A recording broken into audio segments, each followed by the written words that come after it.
مفتی صاحب کیا پچھلے دور میں یا پچھلے زمانے میں یا ابتدائی اسلام میں جہیز کی کوئی ایسی روایت ملتی ہے؟ نبی کریم صلی اللہ تعالی علیہ وآلہ وصحبہ وسلم کی شریعت مطہرہ میں نکاح ایک مقدس رسم ہے جو کہ عبادت کا درجہ رکھتی ہے۔ نبی کریم علیہ السلام نے اس کو اپنی سنت کریمہ قرار دیا ہے، اور قرآن کریم میں احادیث کریمہ اس کے متعلق بڑی تفصیلات ملتی ہے۔ فقہاء کرام نے، ائمہ کرام نے نکاح سے متعلق، ازدواجی حقوق سے متعلق تمام تفصیلات کو انہوں نے بیان کیا ہے، لیکن پورے کتاب و سنت کے ذخائر کو کھنگالا جائے تو نکاح کے باب میں جہیز کی رسم کا تصور نہیں ملتا ہے۔ یہ اسلام کی بات نہیں ہے، کیونکہ رسول پاک علیہ السلام نے رسوم و رواجات کو پسند نہیں فرمایا۔ ہاں ایک بات ضرور ہے کہ اگر کسی جگہ آپ اپنی بیٹی کا رشتہ کر رہے ہیں اور وہ جو آپ کا داماد ہونے والا ہے غریب ہے، حالات اس کے ایسے نہیں ہیں، اور آپ تعاون کر زندگی میں اس کو خوشحالی سے سرفراز کرنا چاہتے، اس جذبہ صلہ رحمی کے ساتھ تعاون کرنے کی گو کہ اجازت ہے، لیکن موجودہ دور میں جو جہیز کا تصور ہے اس کا اسلام کے اوائل میں، اواخر میں، اوسط میں کوئی دور کا تصور بھی احکام کے اعتبار سے نہیں ہے۔ یہ بالکل باطل رسم ہے۔ نبی پاک علیہ السلام نے حسن معاشرت کے لیے صلہ رحمی کے بطور عنایت فرمایا تھا اپنی شہزادی کے لیے۔ اس میں بھی مفسرین نے، شارحین حدیث نے دو گفتگو کی ہے۔ بعض تو یہ فرماتے کہ رسول پاک علیہ السلام نے خود حضرت علی مرتضیٰ رضی اللہ تعالیٰ عنہ کی جو زیرہ تھی اس کو فروخت کروا کر اس سے جو رقم حاصل ہوئی ہے اس کے ہی آپ نے ان کے جہیز کا نظم کیا ہے۔ دوسری روایت ہے کہ اپنے طور پر عطا کیا ہے۔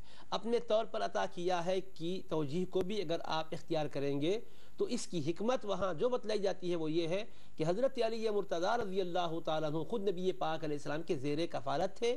آپ علیہ السلام ان کے مربی اور کفیل ہونے کے ناطے ان کی نئی زندگی میں جو آسودگی ہو سکتی تھی فراہم کرنے کے لیے آپ علیہ السلام نے اہتمام فرمایا ہے، ورنہ دیگر بھی آپ کی صاحبزادیاں تھیں، ان کے لیے جہیز کے طور پر آپ نے کچھ دیا ہے کہہ کر کوئی کتب احادیث میں روایت نہیں ملتی ہے۔ تو لہٰذا اس رسم کو اس سے جوڑنا اور اس میں جو اپنی طرف سے بہت سی نئی چیزوں کو شامل کرنا اور اس کو ایک بڑا پیچیدہ مسئلہ بنانا، اسلام میں اس کی کوئی گنجائش نہیں تھی۔ جی ناظرین کالر لائن پر موجود ہیں۔ السلام علیکم۔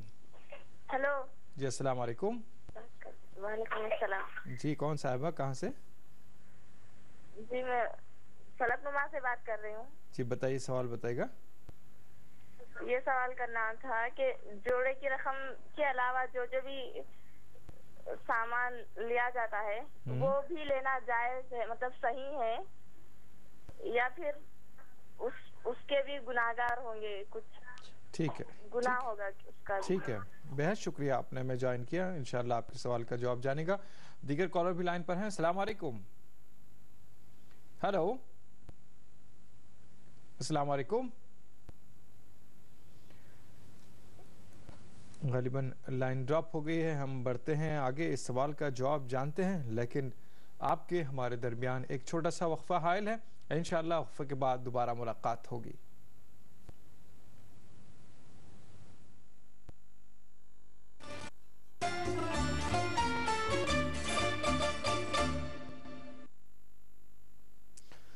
ناظرین وقفے کے بعد پھر سے آپ کا خیر مقدم ہے پروگرام آپ اور ہم میں، اور آج کا عنوان ہے جہیز اور معاشرہ۔ اس موضوع پر ہم بات کر رہے ہیں، ساتھ ہمارے مفتی ضیاء الدین نقشبندی صاحب تشریف فرما ہیں جو کہ آپ کے سوالات کے جوابات دے رہے ہیں۔ ہمارا ٹول فری نمبر بھی آپ کی اسکرین پر اسکرول ہو رہا ہے، آپ فون کر سکتے ہیں۔ دیکھتے ہیں کون کالر لائن پر موجود ہے۔ السلام علیکم۔ ہیلو ہیلو السلام علیکم۔ جی وعلیکم السلام، کون صاحبہ کہاں سے؟ جی میں نوزت بول رہی ہوں آسنسول سے۔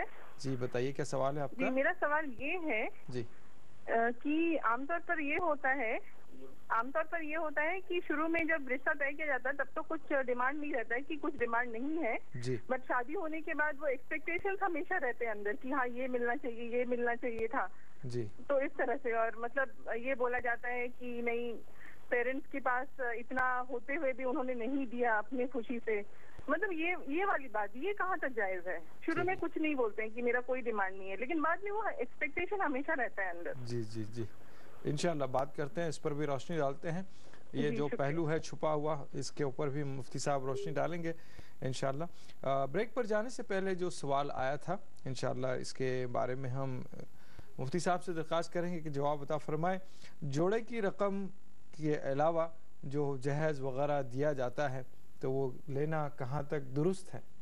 نبی کریم صلی اللہ تعالی علیہ وآلہ وصحبہ وسلم کے ارشاد مبارک ہے تہادو تزدادو حبا، کنز العمال کی روایت ہے کہ ہدیے دیا کرو محبتوں کو فروغ ملے گا۔ تو اس حدیث پاک کا جو مفہوم ہے اس مفہوم کو پہلے سمجھ لیا جائے کہ آدمی کوئی رسم کا پابند بن کر نہیں، کوئی دباؤ میں آ کر نہیں، کوئی پریشانیوں سے دوچار ہو کر نہیں، اس کے لیے کوئی ناجائز طریقے سے مال حاصل کر نہیں، بلکہ محض خلوص محبت کی خاطر ایک دوسرے کو تحفہ تحائف دیا کرتا ہے۔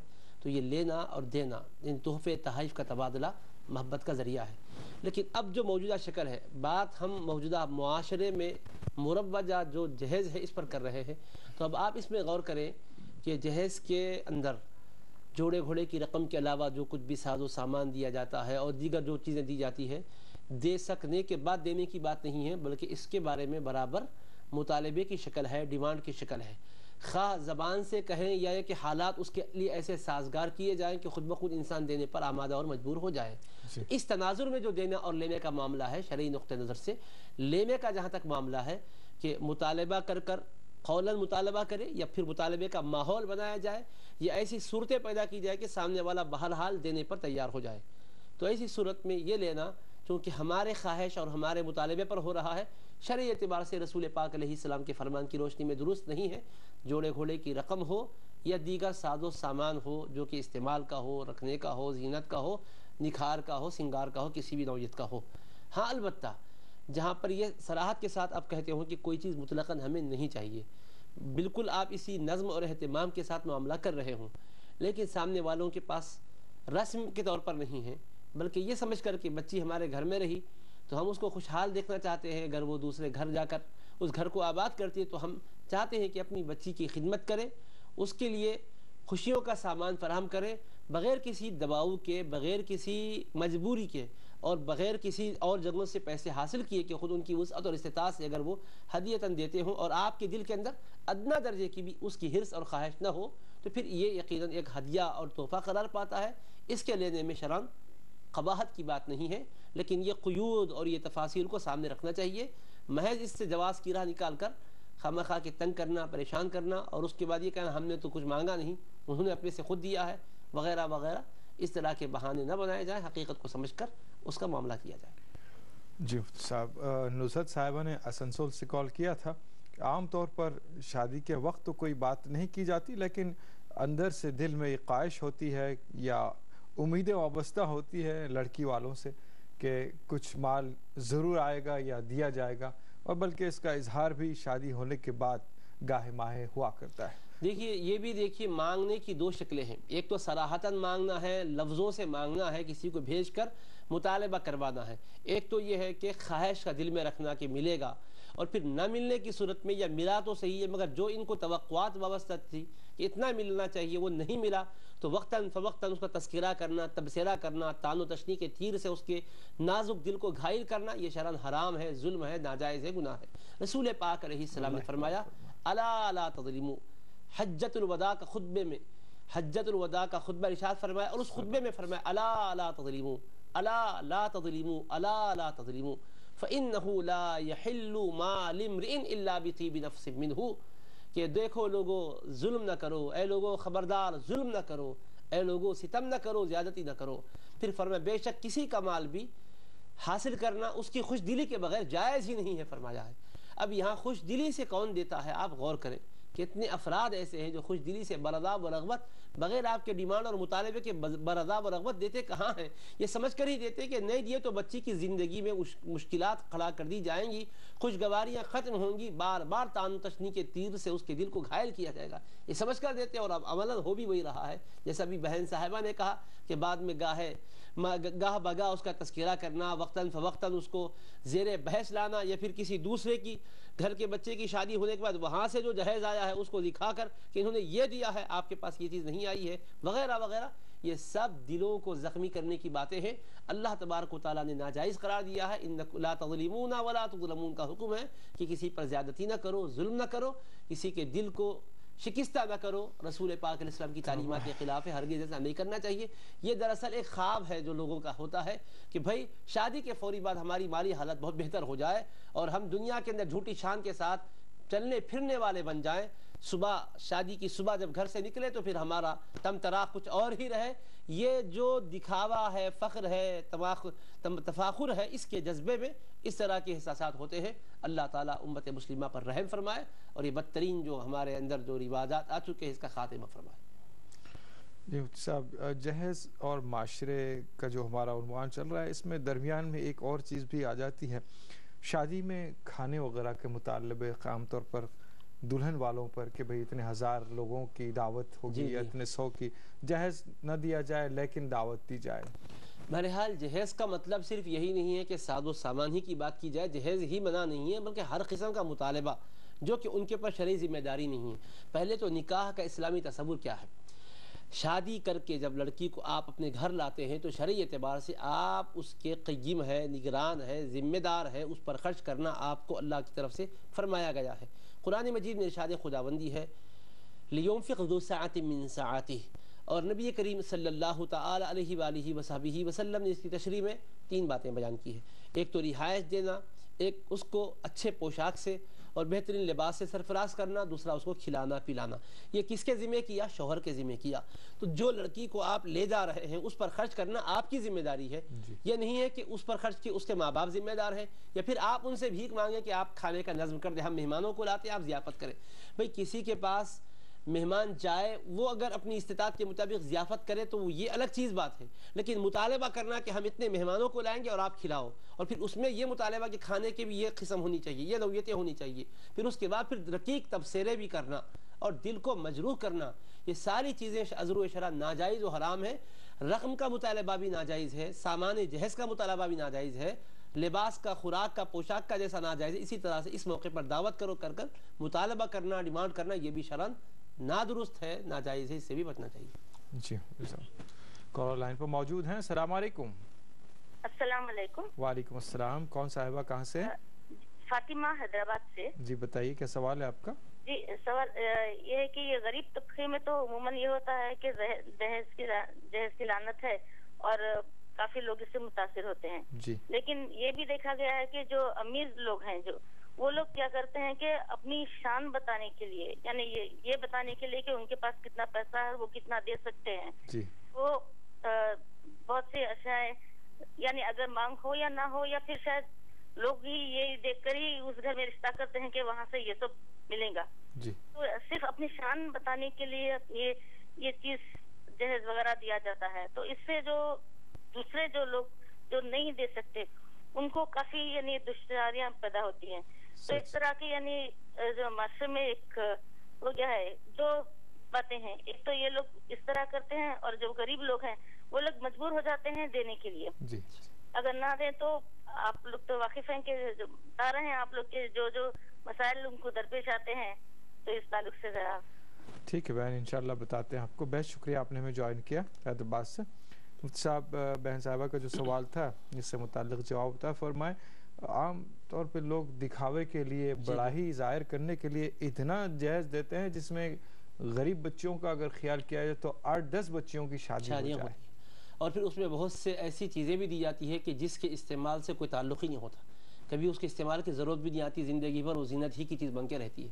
تو الغرض اللہ تبارک و تعالیٰ کے فرمان میں یہ بات ہے کہ اعلموا انما الحیات الدنیا لعب ولہو وزینت وتفاخر بینکم وتکاثر فی الاموال والاولاد. جان لو کہ دنیاوی زندگی یہ کھیل تماشا ہے، ظاہری زینت ہے، ایک دوسرے پر فخر کا اظہار کرنا ہے اور مال میں، اولاد میں اپنی برتری کا اظہار کرنا ہے. اس کے سوا دنیا کی حقیقت کیا ہے؟ وما الحیات الدنیا الا متاع الغرور. جان لو کہ دنیاوی زندگی دھوکے کا ساز و سامان ہے. اللہ پاک نے فرمایا الہاکم التکاثر حتی زرتم المقابر، کہ یہ مال دولت میں برتری کا اظہار کرنا، تفاخر کا اظہار کرنا، دکھاوا کرنا، جھوٹی شان و شوکت کا اظہار کرنا، یہ ساری چیزیں تم کو آخرت سے بے خبر کر کے رکھ دی، خدا کی یاد سے غافل بنا کے رکھی ہے. حتیٰ کہ تم قبرستان میں جاتے ہو، مردہ بن کر جاتے ہو یا کسی قبرستان کے مردے کی زیارت کو جاتے ہو، تب بھی تم کو عبرت حاصل نہیں کرتے. اور اس وقت جب کہ تمہاری زندگی ختم ہو جائے گی، رشتہ حیات منقطع کر دیا جائے گا، اس وقت تمہاری آنکھ کھلے گی، مگر اس وقت کا آنکھ کا کھل جانا کوئی تمہارے لیے سود مند نہیں رہے گا. تو اللہ پاک کی یہ ہدایات کو سامنے رکھیں، جھوٹی شان و شوکت کا اظہار کرتے ہوئے اس طرح سے دینا جس کے اندر دکھاوا ہو، نام و نمود ہو، اور جس میں دیگر غریب طبقے کی دل آزاری ہو. یقیناً یہ بات ناپسندیدہ ہے۔ اللہ تبارک و تعالیٰ کی دی ہوئی طاقت استعمال کریں، دیے ہوئے مال کو خرچ کریں، لیکن خرچ کرنے کے شریعت میں احکام بتائے گئے۔ کھانے پینے کا ذکر کیا تو فرمائے کلوا واشربوا ولا تسرفوا انہ لا يحب المسرفین۔ کھانا بھی بنیادی ضرورت ہے، پینا بھی بنیادی ضرورت ہے، شریعت نے اس میں بھی حد مقرر کی ہے، کھاؤ پیو، اسراف نہ کرو، فضول خرچی نہ کرو۔ بے شک اللہ اسراف کرنے والوں کو پسند نہیں فرماتا۔ فرمایا ولا تبذر تبذیرا، فضول خرچی نہ کرنا، ان المبذرین کانوا اخوان الشیاطین، کہ بے شک فضول خرچی کرنے والے، ناجائز جگہوں پر اپنی دولت کو خرچ کرنے والے شیطان کے دوست، شیطان کے بھائی بند ہوتے ہیں۔ تو یہ جھوٹی شان و شوکت کا اظہار جس میں کہ رسم کی نوعیت اختیار کر جائے یہ چیز، اور دیگر بچیوں کی شادیوں کا ہو جانا بڑا مشکل بن جاتا ہے۔ آپ سوچیں وہ غریب لوگ کیا کریں کہ آپ اس طرح سے اس رسم کو اختیار کر کے اتنا رواج دے چکے ہیں کہ اس کے تصور کے بغیر نکاح ہونا ممکن نہیں رہا ہے، جس کے نتیجے میں بہت سے غریب اپنی بچیوں کے بڑے ہونے کے بعد پریشان ہیں۔ ہم کو عوام سے روابط کی وجہ سے باتیں سامنے آتی ہے، بعض ماں باپ تو یہ کہنے پر مجبور ہو جاتے ہیں، گو کہ ان کا یہ کہنا درست نہیں ہے، لیکن ان کے احساسات یہاں تک پہنچے ہوئے ہیں کہ بچیوں کی شادی سے پریشان ہیں، نہیں رشتے آ رہے ہیں، اور ہم ان کی زندگی میں خوشحالی کے ساتھ معاملہ ہو جائے کرنے پر قادر نہیں ہے۔ کیا کریں؟ کیا زہر دے دیں اپنی بچیوں کو، یا خودکشی کر لیں؟ یہاں تک لوگ سوچنے پر مجبور ہو رہے ہیں، اگرچہ کہ سوچنا غلط ہے، لیکن آپ بتائیں کہ آپ کا یہ اس طرح سے رسم و رواج کو جنم دینا، اس کو فروغ دینا دوسروں کے لیے کتنا عرصہ حیات تنگ کر کے رکھا ہے، کون ذمہ دار ہے؟ سوچیں اور غور کریں۔ اللہ کی دی ہوئی چیز ہے، اب جہیز کے نام پر، ایک فیشن کے نام پر نہ دیں، اگر دینا بھی ہے اس مرحلے کو نظر انداز کر کے اس وقت سادگی کے ساتھ معاملہ کریں۔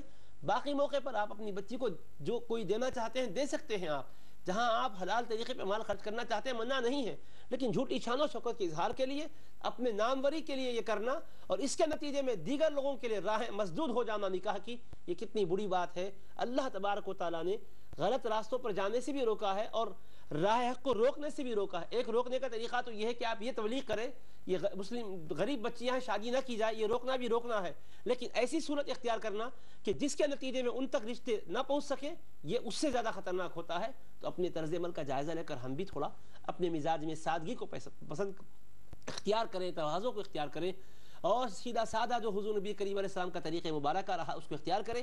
حبیب کریم علیہ السلام نے فرمایا ان اعظم النکاح برکہ ایسرہ مؤونہ، سب سے بڑا نکاح جو برکتوں پر مبنی ہوتا ہے وہ ہے جس میں اخراجات کا بار کم ہوتا ہے۔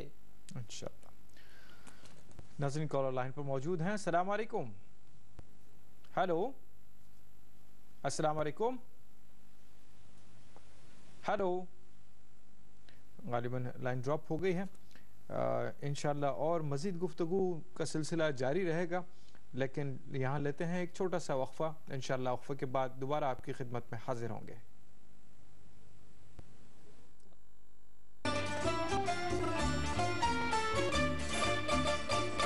وقفے کے بعد پھر سے آپ کا خیر مقدم ہے پروگرام آپ اور ہم میں، اور آج کا موضوع چل رہا ہے جہیز اور معاشرہ۔ اس موضوع پر ہم بات کر رہے ہیں۔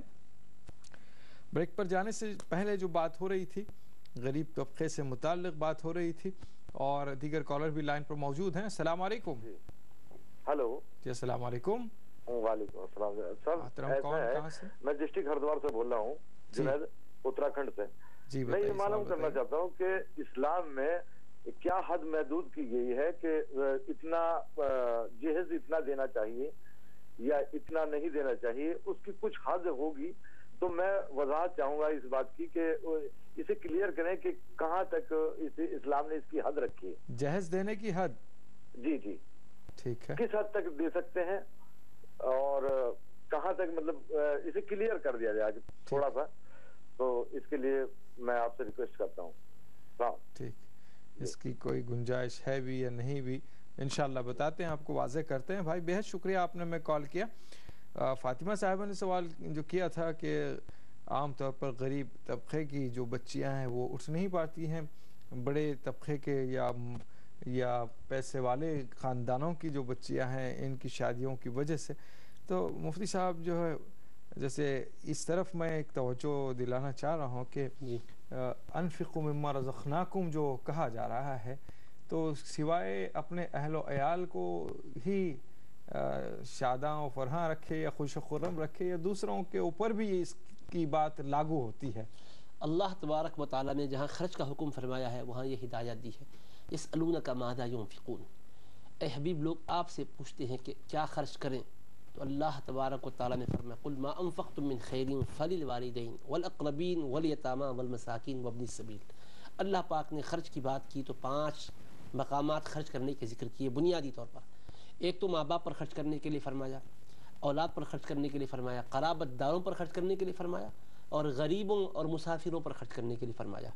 تو جو مالدار حضرات ہیں، دولت اور ثروت رکھتے ہیں، وہ سمجھتے ہیں ہمارے پاس وسعت ہے، ہم اپنی وسعت کی وجہ سے خرچ کر رہے ہیں اپنی بچیوں پر، ان کے شادیوں پر جو بھی خرچ کر رہے ہیں، تو اپنے اقربا پر، اپنی بیٹیوں پر، اپنے بیٹوں پر، اپنی اولاد پر جو کچھ خرچ کر رہے ہیں اپنے استطاعت کے اعتبار سے ہم خرچ کر رہے ہیں، سمجھنے والے حضرات کے سلسلے میں آپ جو فرمانا چاہتے ہیں کہ یہ انہی پر خرچ کرنے کی شریعت نے ذمہ داری عائد نہیں کی ہے، بلکہ ان کے مالوں میں اللہ پاک نے دیگر حضرات کا بھی حق رکھا ہے۔ تو لہٰذا یہاں خرچ کرنے والے حضرات ان غریب طبقوں کو بھی یاد رکھیں کہ جن پر خرچ کرنے کی آپ کو ذمہ داری دی گئی ہے۔ قرآن کریم میں فرمایا وفی اموالہم حق للسائل والمحروم، کہ مالداروں کے مالوں میں حق ہے ان لوگوں کا بھی جو ضرورت کی وجہ سے مانگتے ہیں، اور ان کا بھی کہ جن کے پاس ضرورتیں ہیں مگر وہ اپنے عزت نفس کی وجہ سے مانگنا نہیں چاہتے، مگر ضرورت مند ہے، ایسے ضرورت مندوں کو تلاش کر کے ان پر خرچ کرو کہہ کر شریعت آپ کو حکم دے رہی ہے۔ تو لہٰذا مالدار صرف یہ نہ سمجھیں کہ ہمارا مال ہم نے کمایا اپنے بچوں پر خرچ کر لیں، اپنے گھر والوں پر خرچ کریں، اپنے تعیشات میں اور اپنے لیے پرتکلف چیزوں کے اہتمام میں خرچ کر لیں، ہم نے خود کمایا ہم خرچ کر رہے ہیں، ہم پر کیوں روک لگائی جا رہی ہے۔ اس طرح تصور کرنے والوں کو یہ سمجھنا چاہیے کہ آپ کے لیے اللہ پاک کا جو حکم ہے وہ ينفقون، جو کچھ کہ ہم نے ان کو عطا کیا اس میں سے وہ خرچ کرتے ہیں، تو دیگر مدات بھی مقرر کیے گئے ہیں، بتلائے گئے ہیں۔ نبی رحمت صلی اللہ تعالی علیہ وآلہ وصحبہ وسلم نے غریبوں پر، مسکینوں پر خرچ کرنے کی بڑی فضیلت بیان فرمائی ہے، بڑی فضیلت بیان فرمائی ہے۔ ان کی خبر گیری کرنے والے، ان کی ضرورتوں کو پوری کرنے والے خوش نصیبوں کے لیے آقا علیہ السلام نے فرمایا ان کو ایسا ثواب ملتا ہے کہ ایک انسان رات بھر نماز پڑھ رہا ہے، سوتا ہی نہیں ہے، مسلسل رات کو جاگنے والا، دن بھر روزے رکھنے والا، جہاد میں اپنی زندگی کو وقف کر چکا، ایسے مجاہدین کو اور ایسے شب زندہ داروں کو، ایسے روزے داروں کو جو اجر و ثواب قیامت میں اللہ پاک عطا کرے گا، اسی شان سے اجر و ثواب ان لوگوں کو بھی عطا کرے گا جو غریبوں کی خدمت کرتے ہیں، خبر گیری کرتے ہیں، بیواؤں کا خیال کرتے ہیں، یتیم بچوں پر شفقت کرتے ہیں، ان کی ضروریاتوں کا خیال کر کے ان پر خرچ کرتے، مدد کرتے ہیں۔ بہت درست بات تھی، ایک اہم پہلو کی طرف آپ نے متوجہ کروایا ہے کہ غریب حضرات پر، دیگر سماج میں جو مشکلات سے دو چار ہیں ان پر خرچ کرنا بھی اہل ثروت کی اسلامی ذمہ داری بھی ہے اور اخلاقی ذمہ داری بھی ہے۔ اور ایک پہلو رہ جاتا ہے، انشاءاللہ اس پر بھی آپ سے روشنی ڈلوائی جائے گی ضرور۔ انشاءاللہ ایک کالر کو شامل کرتے ہیں۔ السلام علیکم۔ ہیلو، السلام علیکم۔ وعلیکم السلام علیکم۔ وعلیکم السلام ورحمۃ اللہ۔ کون صاحبہ، کہاں سے؟ جی میں سلمہ مہاراشٹر سے بات کر رہی ہوں۔ بتائیے، سوال بتائیے گا۔ جی میرا سوال یہ ہے کہ جو لوگ جہیز کا مطالبہ کرتے ہیں اور لڑکی والوں کو مجبوراً دینا بھی پڑتا ہے، تو کیا اس طرح سے جہیز لینے والوں کے متعلق قرآن و حدیث میں وعید آئی ہے؟ ٹھیک ہے، بتاتے ہیں۔ بہت شکریہ آپ نے ہمیں کال کیا۔ مفتی صاحب، عام طور پر جو مال والے حضرات ہیں جن کو اللہ نے نوازا ہے، خیرات کر دینا یا بھیک دے دینا یا کچھ بس دے دو ان کو، اس طرح سے عام طور پر دیکھا جاتا ہے کہ بھائی دے کے ہٹاؤ، مطلب اس طرح کی بات ہے۔ تو جو شان سے، جو اہتمام سے اپنی اولاد کا جو معاملہ سلجھاتے ہیں، ویسے ہی اس طرح کی شفقت تو ناممکن ہے کوئی، لیکن اس کا کوئی 1% یا 10% حصہ بھی ظاہر نہیں ہوتا ہے عام طور پر۔ بہت کم ایسے لوگ ہیں جن کو اللہ نے یہ توفیق دی کہ بند مٹھی جو ہے اس طرح کی مدد کرتے ہیں، تو اس کی طرف تھوڑا سا۔ بہت صحیح بات ہے جو ڈاکٹر صاحب فرما رہے ہیں کہ آج ہمارے پاس یہ ہو رہا ہے واقعتاً کہ کسی کی مدد بھی کر رہے ہیں تو اس انداز سے مدد کرتے ہیں کہ وہ آدمی محسوس کرتا ہے کہ بالکل میں گرا ہوا شخص ہوں، اب مجبوری کے تحت مجھے ان سے کچھ لینا پڑ رہا ہے، وہ اپنی برتری کا اظہار کرتے ہوئے اور اس کو تحقیر آمیز انداز سے دے رہے ہیں۔ یہ بالکل غلط بات ہے، اپنی نیکی کو ضائع کر لینے کے مترادف ہے۔ اللہ تبارک و تعالیٰ نے فرمایا یا ایھا الذین آمنوا، اے ایمان والو۔ اللہ نے اور ہدایات دی خرچ کرنے کی، تو اس میں ایک بات یہ بھی فرمائی کہ لا تبطلوا صدقاتکم بالمن والاذی، اپنی نیکیوں کو تم احسان جتا کر اور دل دکھا کر ضائع نہ کر لو۔ فرمایا احسان جتا کر کہ آپ کسی کو دے رہے ہیں تو یہ احساس کہ ہاں ہم دے رہے ہیں، ہم ہی تو تمہاری زندگی کو خوشگوار بنا رہے ہیں، یہ احساس، اور سامنے والے کے ساتھ ایسی گفتگو کہ جس سے اس کا دل ٹوٹ جائے، اس کا دل شکستہ ہو جائے، وہ جا کر اس کی آنکھ سے آنسو بہنے لگ جائے کہ میں اگر غریب نہ ہوتا تو یہ صورتحال سے مجھے دوچار ہونا کیوں پڑتا. بہرحال مجبوری کے تحت گیا، پہلے تو نظر انداز کر دیا گیا، اس کو بھجا دیا گیا، پھر کئی مرتبہ گھما کے پھرا کے دے بھی رہے ہیں تو ایک دم بالکل گرا کے اس کو معمولی سمجھتے ہوئے دینا یہ غلط ہے. اللہ تبارک و تعالیٰ اپنے کلام مجید میں ارشاد فرماتا ہے یا ایھا الناس انا خلقناکم من ذکر و انثی وجعلناکم شعوبا وقبائل لتعارفوا، کہ اے لوگوں بے شک ہم نے تم کو مرد و زن کے جوڑے سے پیدا کیا، اور ہم نے تم کو پیدا کیا، مرد اور خواتین تمہارے اندر رکھی ہیں، اور ہم نے مختلف خاندان اور قبائل میں تم کو بانٹا ہے تاکہ تمہاری پہچان ہو. بے شک تم میں سب سے بڑھ کر مکرم وہی ہے جو سب سے زیادہ اللہ سے ڈرنے والا ہو. اور مالی اعتبار سے دونوں میں یکسانیت نہیں رہتی ہے، کوئی غریب ہے کوئی امیر ہے. تو آپ اس بارے میں کیا سمجھے؟ اللہ نے فرمایا نحن قسمنا بینہم معیشتہم فی الحیات الدنیا، ہم نے دنیاوی زندگی میں ان کی معیشت کو بانٹ دیا. ورفعنا بعضہم فوق بعض درجات، اور ان میں سے بعض کو بعض پر درجوں فضیلت دی ہے. مال متاع میں سب کو یکساں نہیں رکھا. کیوں؟ لیتخذ بعضہم بعضا سخریا، تاکہ ان میں سے ایک دوسرے آپس میں ایک دوسرے کے کام کرتے رہیں. تو اللہ تبارک و تعالیٰ نے غریب کو غریب بنایا ہے، مالدار کو مالدار بنایا ہے. تو یہ نہ سمجھے کہ غریب ہمیشہ غریب ہی رہے گا، مالدار ہمیشہ مالدار ہی رہے گا. کئی ایسے حادثات ہوتے ہیں کہ رات میں قضا آ گئی، صبح مالدار اتنا فقیر بن گیا کہ تن ڈھانکنے کو کپڑے میسر نہیں آ رہے ہیں. تو اللہ پاک دیا ہے، قادر اللہ ہے، رازق اللہ ہے. یہ یقین رکھتے ہوئے آپ کسی کو دے رہے تو سمجھیں کہ میں اپنا کیا دے رہا ہوں، اللہ نے اس کا رزق میرے پاس بھیجا تھا، میں اس کو اس کا رزق اس کا حصہ دے رہا ہوں. جب آپ کسی کو دیتے ہوئے یہ سمجھے کہ اس کا حصہ میرے پاس میرے کریم مولا نے بھیجا تھا، اس کی مہربانی ہے کہ جس کا حصہ میرے پاس بھیجا تھا وہ وصول کرنے والا آ گیا ہے. تو آپ دے کر احسان نہیں کر رہے، وہ لے رہا ہے، اس کا آپ پر احسان ہو رہا ہے. یہ احساس اگر اپنے اندر پیدا کریں گے تو سامنے والے کا دل ٹوٹے گا بھی نہیں، اس کی عزت نفس پامال ہوگی بھی نہیں، اور آپ کا پروردگار یقیناً خوش ہوگا، اور ماحول کے اندر ایک خوشگوار فضا قائم ہونے لگ جائے گی. اچھا، کالر لائن پر موجود ہے ناظرین. ہیلو، السلام علیکم. وعلیکم. جی وعلیکم السلام. امام صاحب، مولانا صاحب. جی کون صاحبہ؟ جی میں تسلیم بول رہی ہوں دلی سے. جی بتائیے، سوال بتے گا. سوال میرا یہ ہے کہ گھر میں 24 سال کی 25 سال کی لڑکیاں بیٹھی ہیں اور ان کے لیے رشتے آتے ہیں اور ان کی مالی حالت ٹھیک نہیں ہے، اور وہ لوگ دیکھ کے چلے جاتے ہیں اور بعد میں کھا پی کے اور یہ کہہ دیتے ہیں کہ تم تو ہمیں کھلا بھی نہیں سکتے، تمہارے یہاں تو کھانے کو بھی نہیں ہے، ہمارے تو مہمانوں کی عزت تم کیا کرو گی؟ تو ان لوگوں کا حشر میں کیا حال ہوگا؟ اللہ خیر فرمائے. اور یہ میں بھی شکرانہ، میں آپ لوگوں کا شکریہ ادا کرنا چاہوں گی کہ آپ لوگ اس معاشرے کو جگانا چاہیں گے اور ان کو سختی سے بتائیے کہ ایسی لڑکیاں جو بیٹھی ہیں 25 سے 30 سال کی، تو ان کے لیے آخر ان کو لڑکے کیسے ملیں گے؟ انشاءاللہ جی بتاتے ہیں بہن. بہت شکریہ آپ نے ہمیں کال کیا. انشاءاللہ آپ کے سوال کا جواب جانیں گا مفتی صاحب سے. اس سوال کا جواب انشاءاللہ ہم جانیں گے، لیکن آپ کے ہمارے درمیان ایک چھوٹا سا وقفہ حائل ہے. انشاءاللہ وقفے کے بعد آپ اور ہم پھر ساتھ ساتھ ہوں گے.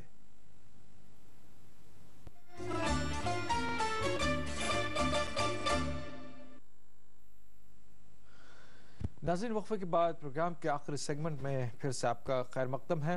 عنوان آپ جانتے ہیں، جہیز اور معاشرہ. اسی موضوع پر ہم بات کر رہے ہیں. بریک پر جانے سے پہلے جو سوالات تھے، بھائی صاحب نے سوال کیا تھا کہ جہیز دینے کی کیا کوئی حد بندی کی گئی ہے قرآن و حدیث میں، یا کوئی ایسا تذکرہ ملتا ہے، اور دوسرا کہ کہاں تک جہیز دیا جا سکتا ہے، قرآن و حدیث میں حوالے اس کے کیا ہیں. انشاءاللہ اس کا ہم جواب جانیں گے، لیکن ایک کالر کو شامل کرتے ہیں. السلام علیکم. السلام علیکم. السلام علیکم. وعلیکم السلام ورحمۃ اللہ. میں اسما فاطمہ بات کر رہی ہوں دبئی سے. جی بتائیے، سوال بتائیے گا اسما صاحبہ. ماشاءاللہ آج کا ٹاپک تو بہت اچھا چوز کیا ہے آپ لوگ. آج کے معاشرے میں کی سخت ضرورت ہے جی، اور ماشاءاللہ مفتی صاحب کے جوابات تو عمل پیرا کر دینے والے ہوتے ہیں.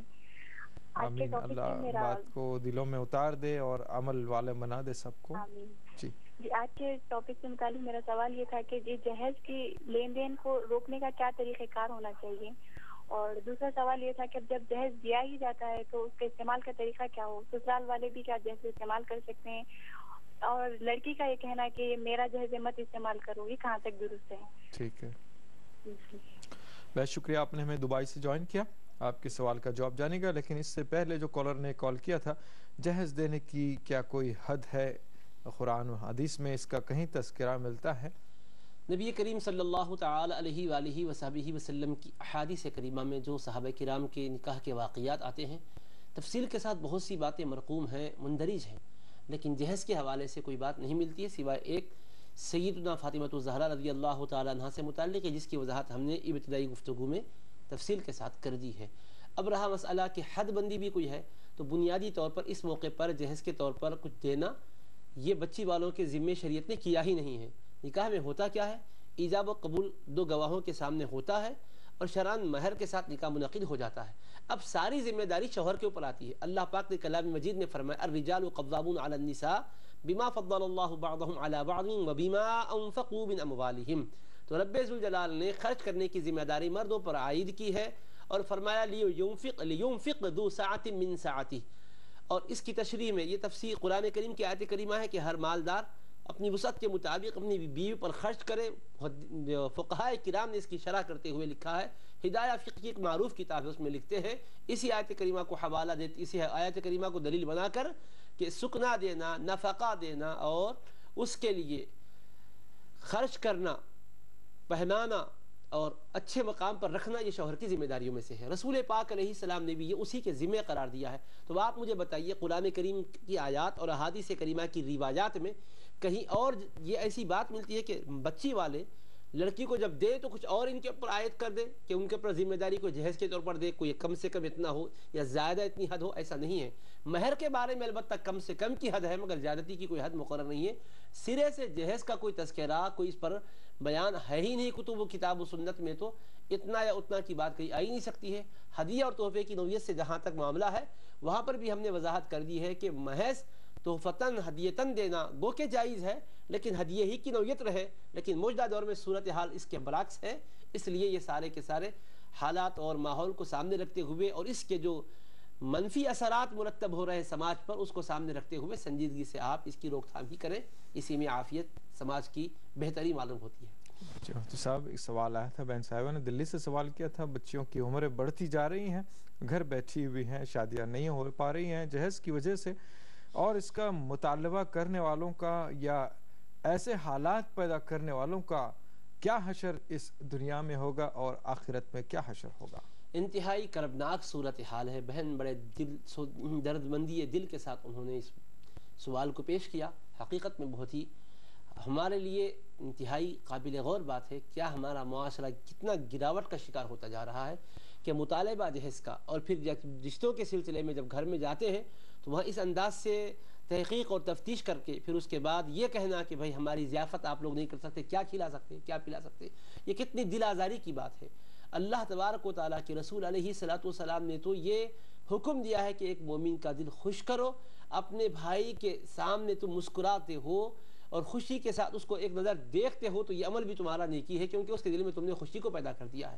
اور اس کے برعکس جو اس طرح کی صورتحال پیدا کر رہے ہیں، 24-25 سال کی بیٹیاں ہیں، بیٹھی ہوئی ہیں بچیاں، ان کے رشتے کے لیے اڑچنے پیدا کر رہے ہیں، اور اگر رشتہ کے لیے بلایا جاتا ہے، دعوت دی جاتی ہے، منگنی کے لیے پہنچتے ہیں اور اس کے بعد پھر یہ وہ کہہ کر وہاں سے تان و تشنی کے ساتھ نکل جاتے ہیں، تو ان کا حشر کیا ہوگا؟ دیکھیے مرتے وقت موت بھی صحیح نہیں آتی، آپ دیکھو ایسے لوگوں کا کیا انجام ہو رہا۔ خبر میں حشر میں جو ہو رہا وہ تو ایک مخفی چیز ہے، غیب کا علم ہے، احادیث کریمہ کی روشنی میں سرور کون صاحب نے بتایا، اس کی وضاحت کریں گے ہم۔ لیکن دنیا سے جاتے وقت بھی کیا ہو رہا، ان کی زندگی کوئی پرسکون زندگی نہیں ہے، کما کر چین کی زندگی نہیں گزار سک رہے ہیں، قسم قسم کی بیماریوں میں مبتلا ہیں، فریج میں سب کچھ رکھا ہوا ہے، کھانے سے مجبور ہے، چین کی نیند نہیں آ رہی، گولی کھائے بغیر نیند نہیں آتی، اتنی پریشانیاں زندگی میں آ گئی۔ یہ کہاں کی مصیبتیں ہیں؟ تم دوسروں کا دل دکھاتے ہو، بچیوں کے لیے اڑچنے پیدا کرتے ہو، اللہ تمہاری زندگی سے چین و سکون کو ختم کر چکا ہے۔ یہ خود اللہ کی طرف سے ایک انتقام ہے، سمجھ رہے نہیں آپ، غور نہیں کر رہے ہیں۔ پھر جاتے وقت جانکنی کا عالم طاری ہوتا ہے تو کیا تکلیف ہوتی، کیا کرب سے جاتے۔ قرآن سے پوچھو وَالْتَفَّتِ السَّاقُ بِالسَّاقِ إِلَىٰ رَبِّكَ يَوْمَئِذٍ الْمَسَاقُ، بھولو مت، روح نکالی جاتی ہے تو بے انتہا تکلیف ہوتی ہے۔ اس طرح سے جس طرح ایک ململ کا کپڑا خاردار درخت پر ڈال کے کھینچا جاتا ہے تو کس طرح پارا پارا ہوتا ہے، بدن کے رونگٹے رونگٹے کا یہ حال ہوتا ہے۔ اس تکلیف کو آپ بیان بھی کرنے سے قاصر ہے، ترستے تڑپتے ہوئے دنیا سے جاتے ہیں۔ پھر قبر میں سختیاں ہوتی ہیں، اللہ کے فرشتے قہر کی بجلیاں گراتے ہیں، گرزوں سے مارتے ہیں، اور پورا جسم چھلنی چھلنی ہوتا ہے، پارا پارا ہو کر مٹی میں تبدیل ہو جاتا ہے، پھر زندگی ملتی ہے، پھر مارا جاتا ہے۔ معمولی تکلیف کو برداشت نہیں کر سکتے، وہاں کی یہ تکلیف ہے۔ اور قیامت میں کیا ہوگا؟ رسول پاک علیہ السلام فرماتے ہیں جو مانگتے ہیں لوگوں سے اور اس طرح دل آزاری کرتے ہیں، قیامت میں آئیں گے تو چہرے پر ایک گوشت کا ٹکڑا بھی نہیں رہے گا، فرمایا بالکل ہڈیاں جیسا چہرہ ہوگا، ایک انتہائی بھیانک شکل میں دنیا کی۔ قیامت میں آئیں گے لوگ کہیں گے بھی کیوں ایسا ہو گیا؟ تو کہا جائے گا یہ بھیک مانگتا تھا اور انٹرنیشنل فقیر بن کر اپنی شادی بیاہ کے موقع پر ہاتھ پھیلاتا تھا کہ کیا دو گے؟ یہ نہیں دو گے؟ کیا اتنا بھی نہیں کر سکتے؟ یہ ضیافت نہیں کر سکتے؟ تم یہاں بھیک مانگ رہے ہو، اس کا اندازہ محشر کے میدان میں ہوگا۔ اللہ تبارک و تعالیٰ کی رسول اللہ علیہ وسلم نے بتلایا، صحیح بخاری شریف میں حدیث پاک ہے۔ مانگنا کب جائز ہے انسان کو؟ سنو، رسول پاک علیہ السلام کی خدمت میں غریب شخص کا معاملہ آیا ہے کہ گھر والے غریب ہیں اور غربت کا یہ حال ہے کہ وہ کہتے ہیں کہ یا رسول اللہ میں اگر گھر جاؤں گا تو مجھے اس بات کا اندازہ نہیں ہے کہ جانے تک وہ لوگ جیتے بھی رہیں گے، بھوک کے مارے کسی کو موت بھی آ سکتی ہے، ایسی شکل میں آیا ہوں، کیا کروں؟ تو رسول پاک علیہ السلام سے بھیک انہوں نے مانگا۔ وہ رسول، وہ غریب پرور نبی، سب کو عطا کرنے والے، ان کو سمجھا رہے ہیں کہ تمہارے گھر میں کیا ہے لے کر آؤ۔ وہ فوراً جاتے ہیں، گھر میں سے لاتے ہیں، ایک ٹاٹ لائے اور ایک پیالہ لائے۔ فرمانے لگے رسول پاک علیہ السلام اس کو کون خریدے گا؟ ایک صحابی نے کہا میں 1 درہم میں خریدوں گا۔ پھر فرمایا اس سے زیادہ رقم کون دے گے؟ دوسروں نے کہا میں 2 درہم میں خریدوں گا۔ سرکار نے معاملہ طے کروایا، پھر فرمایا کہ 1 درہم لو، غلہ اناج لے جاؤ، گھر والوں کو کھلاؤ، فرمایا۔ پھر فرمایا یہ 1 درہم جو ہے اس سے ایک کلہاڑی لے کر آؤ، فرمایا۔ رسول پاک علیہ السلام نے اپنے دستے اقدس سے کلہاڑی میں دستہ ڈالا، فرمایا اس کو لے جاؤ، جنگل میں جاؤ، لکڑیاں چن کے لاؤ اور اس سے تم پیسے حاصل کرو، 10 دن کے بعد آنا۔ پھر آئے تو رسول پاک علیہ السلام سے کہنے لگے آقا آپ کے فرمان پر عمل کیا، بڑی برکت والی زندگی مجھ کو مل گئی۔ تو ہمارے نبی پاک علیہ السلام نے یہ ہدایت دی ہے، ایسے موقع پر بھی مانگنے کو پسند نہیں فرمایا۔ جی انشاءاللہ، بہت شکریہ مفتی صاحب۔ اللہ رب العالمین والصلاة والسلام على حبیبہ سید الانبیاء واشرف المرسلین وعلى آلہ الطیبین الطاہرین واصحابہ الراشدین المہدیین، اما بعد فأعوذ باللہ من الشیطان الرجیم، بسم اللہ الرحمن الرحیم، لا تأکلوا اموالکم بینکم بالباطل، صدق اللہ العظیم۔ السلام علیکم ورحمۃ اللہ وبرکاتہ۔ وعلیکم السلام ورحمۃ اللہ وبرکاتہ۔ ناظرین کرام، اللہ جل مجدہ اپنے کلام مجید میں ارشاد فرمایا ہے اے ایمان والو تم آپس میں ایک دوسرے کا مال باطل اور ناروا طریقے سے نہ کھایا کرو۔ خالق کونین نے اکل حلال کا حکم فرمایا، ارشاد فرمایا وَكُلُوا مِمَّا رَزَقَكُمُ اللَّهُ حَلَالًا طَيِّبًا، اور اللہ نے جو کچھ تم کو رزق عطا کیا ہے اس میں سے حلال اور پاکیزہ روزی کھایا کرو۔ تو اللہ تبارک و تعالیٰ نے حلال کھانے کا حکم کیا اور حرام خوری سے منع فرمایا ہے۔ رسول کریم صلی اللہ تعالی علیہ وآلہ وصحبہ وسلم ارشاد فرماتے ہیں کہ من اشترى ثوبا ب10 دراہم وفیہ درہم حرام، کہ اگر کوئی آدمی 10 درہم میں کوئی کپڑا خریدے اور اس میں سے 1 درہم مال حرام کا شامل ہوا تھا تو ارشاد فرماتے ہیں لم یقبل اللہ صلاۃ ما دام علیہ، جب تک وہ لباس اس کے بدن پر رہے گا اللہ اس کی نماز کو قبول نہیں فرمائے گا۔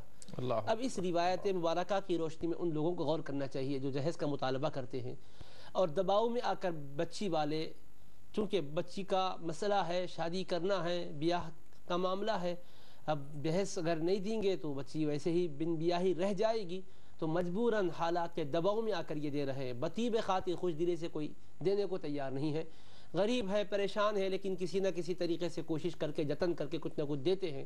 تو اب یہ جو لے رہے ہیں شرعاً ناجائز ہے، ناروا ہے، کیونکہ رسول کریم علیہ السلام نے مانگنا ناجائز قرار دیا سوائے ایسے آدمی کے کہ جس کے پاس ایک وقت کھانے کا بھی کچھ نہیں ہے اور کمانے کی صلاحیت بھی نہیں ہے، اعضاء میں اس کے تندرستی نہیں ہے، جسم میں توانائی نہیں ہے، ایسا اپاہج ہے، معذور ہے، مجبور ہے، تو اس کو بھیک مانگنے کی اجازت ہے۔ اور آج کل جو بھیک مانگنے کا نیا طریقہ اختیار کیا گیا ہے اس کا کوئی جواز نہیں ہے، تو لہٰذا اس طرح سے مانگ کر حاصل کیا گیا تو جو مال ہے وہ مال حرام قرار پاتا ہے۔ اب آپ اس میں اعلیٰ سے اعلیٰ کپڑے پہنو، موٹروں میں رہو، گاڑیوں میں رہو، رسول پاک علیہ السلام تو یہاں بتلا رہے ہیں کہ 10 درہم میں کوئی کپڑا خریدا، 1 حرام کا درہم شامل ہو گیا، تو جب تک وہ لباس بدن پر رہے گا اللہ نماز کو قبول نہیں کرے گا۔ تو آپ اندازہ کریں کہ اس طرح کی جو حرکتیں کر کے سماج کو خراب کر رہے ہیں، بچیوں کی شادیوں کے لیے اڑچنیں کھڑا کر چکے ہیں، ان کی عبادتیں کیا بارگاہ عزیز میں قبولیت کا درجہ اختیار کر رہی ہے؟ یہ لمحہ فکر ہے، ہر بندہ مومن کو دیکھنا چاہیے، جائزہ لینا چاہیے اور سماج سے اس بدترین رسم کا خاتمہ کرنا چاہیے۔ اللہ تعالی ہمیں ہدایت اور توفیق عطا فرمائے اور اس کے احکام پر چلنے کا ہم میں جذبہ اور حوصلہ مرحمت فرمائے۔ آمین آمین۔